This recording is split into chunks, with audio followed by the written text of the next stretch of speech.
Darkest Dark.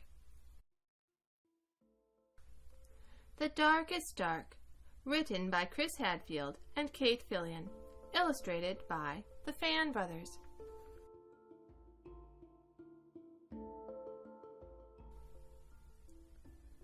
Chris was an astronaut, an important and very busy astronaut. When it was time to take a bath, he told his mother, "I'd love to, but I'm saving the planet from aliens."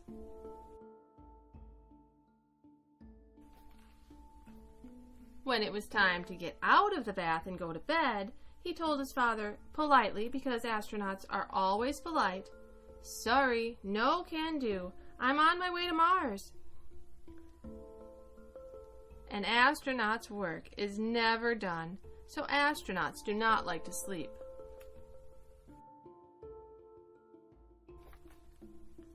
But their parents do. "You're a big boy now," said Chris's father. "You have to sleep in your own bed."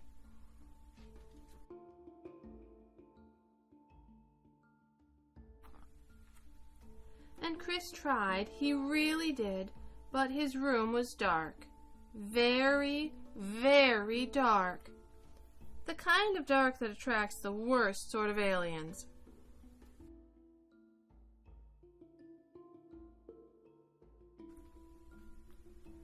But his parents meant it. Chris was going to sleep in his own bed tonight. His mom and dad checked under his bed and in the closet and even in his underwear drawer. They declared the room 100% alien-free.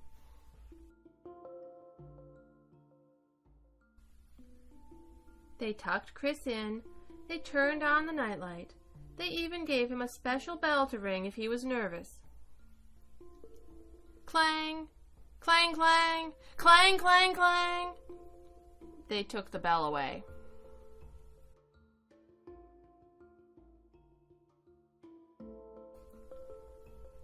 And then his father said something that worried Chris even more than the dark did. "One more peep, young man, and I'm afraid we'll all be too tired to go next door tomorrow." But tomorrow would be a special day, a very special day. Chris had to go next door. His life pretty much depended on it. So Chris stayed in his own bed, without a peep. It took a long time to fall asleep, but when he did, he had his favorite dream.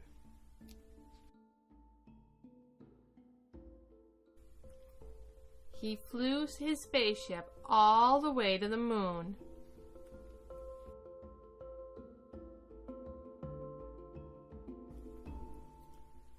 The next day seemed to last forever. But finally, when the moon was shining over the lake and the summer wind was ruffling the leaves of the trees, Chris ran next door.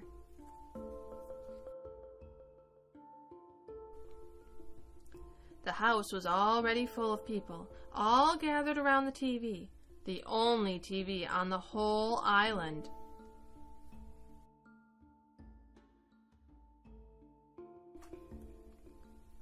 Chris found a spot where he could see through the crowd, and what he saw was astronauts, real live astronauts, on the actual faraway moon. They were wearing puffy white suits and jumping for joy, jumping so high because there was so much less gravity there.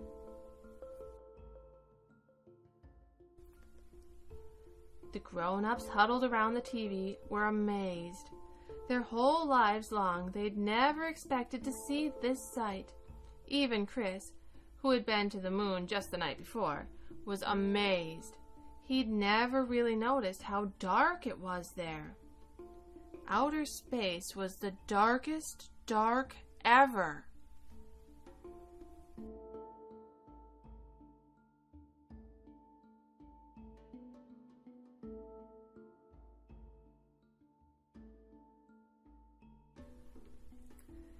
That night, Chris did a little experiment.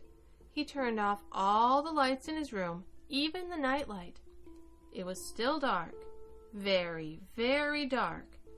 There were still shadows that looked a little, well, alien. Nothing had changed, but Chris had changed.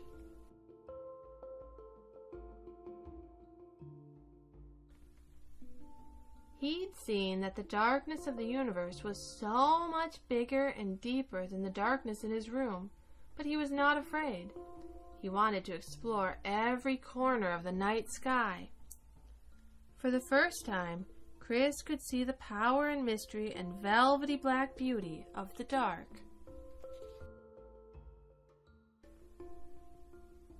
And he realized, you're never really alone there. Your dreams are always with you, just waiting. Big dreams about the kind of person you want to be. Wonderful dreams about the life you will live. Dreams that actually can come true.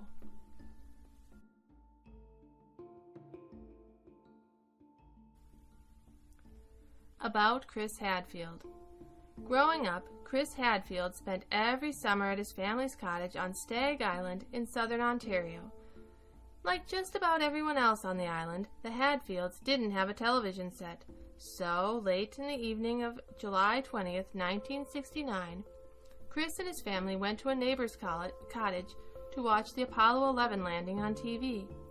When he saw Neil Armstrong step onto the surface of the moon, Chris's life changed forever.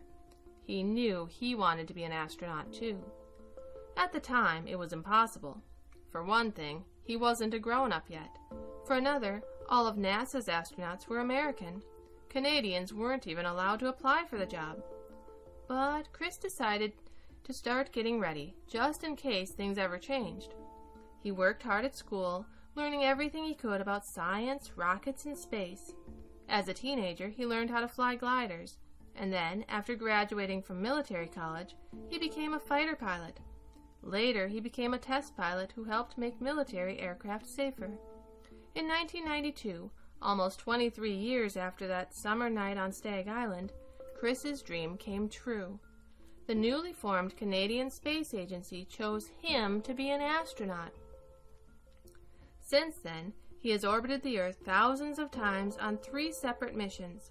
Most recently, Chris was in space for nearly 5 months, from December of 2012 to May of 2013, when he served as the first Canadian commander of the International Space Station, or ISS. Today, Chris travels the world teaching people about space, sharing the beautiful photographs he took, and playing the songs he recorded on the space station. On summer nights, he likes to sit on his dock on Stag Island, watching for the ISS to pass overhead. Even in the darkest dark, on a moonless night, the spaceship's light is clearly visible. A message from Chris. Being in the dark can feel scary, but it's also an amazing place. The dark is where we see the stars and galaxies of our universe. The dark is where we find the northern lights shimmering and get to wish on shooting stars. And it was quietly in the dark where I first decided who I was going to be and imagined all the things I could do. The dark is for dreams, and morning is for making them true. Chris Hadfield. The end.